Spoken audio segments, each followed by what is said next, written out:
முடியாது. ஏற்கனவே நம்ம விவசாயத்துக்கு தகுந்த விலை இல்லாம செத்துக்கிட்டு இருக்காங்க.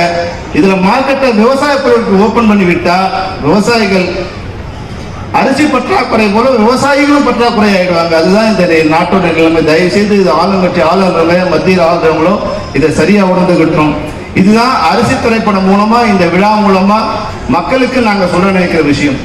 அரிசி நம்மளுடைய உயிர்னு சொல்லியிருக்காங்க. நிச்சயமா இந்த அரிசியை காப்பாற்ற வேண்டியது. அரிசியை மட்டும் இல்ல, அரிசி திரைப்படத்தை நீங்கள் பொதுமக்களாகிய நீங்கள், ஏன்னா நல்ல படம் வரலையே நல்ல படம் வரலையே நம்ம புலம்பிக்கிட்டே இருப்போம். ஆனா நல்ல படம் வரும்போது நம்ம வீட்டில் உட்காந்து ஓட்டிட்டு வந்தா பார்க்கலாம்னு நினைப்போம்.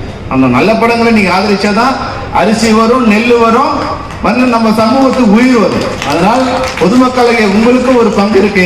அரிசி போன்ற திரைப்படங்களை நீங்கள் வரவேற்பு தந்து அதே படங்கள் போல நிறைய படங்கள் வருவதற்கான ஒரு வாய்ப்பை உருவாக்கி தர வேண்டும் என்று கூறி உங்களிடம் விடைபெறுகின்றேன். நன்றி, வணக்கம்.